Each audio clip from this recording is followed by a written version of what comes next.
on perfectly. The people loved him, and when he brought Cavendish to justice, they would love him even more. Nothing could mar his good mood. "Afternoon, Latham," a voice cooed in his ear, interrupting his thoughts. As he turned, the smile disappeared from his lips. Standing in front of him was a woman with shockingly red hair, a tiny waist, and a bright and flashy dress. Red Harrington.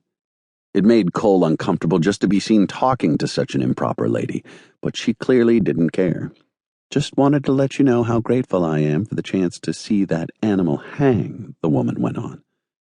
"Indeed. Now, if you'll excuse me, Miss Harrington, I have business to see to," Cole said dismissively as he began to push past her. Red Harrington raised one perfectly arched eyebrow. "Still having train trouble?" she asked his retreating back. Cole stopped and turned. With a wink, she spun on her heel and walked away, a barely noticeable limp to her step. Stifling a groan, Cole continued through the market. Every other step or so, someone would come up to shake his hand or say congratulations, slowing his progress. But eventually, he found what, or rather, who, he was looking for. Rebecca Reid stood in front of a table, covered in silk scarves and bright folded parasols. A newspaper ad was on display, showing beautiful women wearing the scarves in a bustling city, the epitome of high fashion. Rebecca's 7-year-old son, Danny, stood beside her, using his finger as a pretend gun to shoot at the items in the various stalls.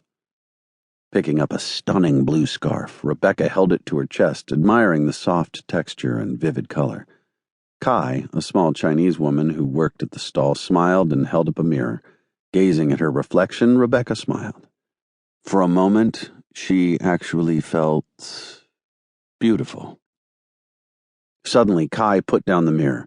"For you," she said, forcing the scarf into Rebecca's hand. Confused, Rebecca tried to protest, but another voice stopped her. Turning, she found herself face to face with Latham Cole. "She's right," he said. "Matches your eyes." Embarrassed by the attention, Rebecca nodded her thanks to Kai and then stuffed the scarf deep into her pocket. Together, she and Cole walked on, Danny following close behind. "I didn't think you'd make it out, Mrs. Reid," Cole said after a moment of silence. Rebecca shrugged. "Just wanted to see what all the fuss was about," she answered matter-of-factly. She felt Cole's shoulder brush hers and stifled a shudder. She was a married woman, yet he was always seeking out her attention. It was unnerving.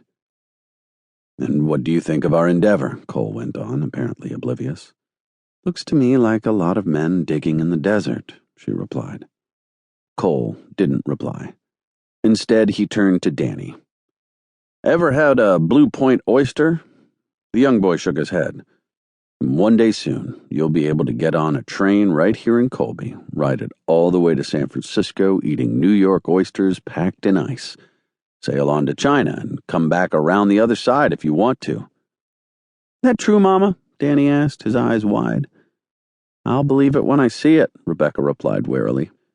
They had come to a stop in front of a stall with various children's toys displayed. Picking up one of them, Cole twirled it in his hand.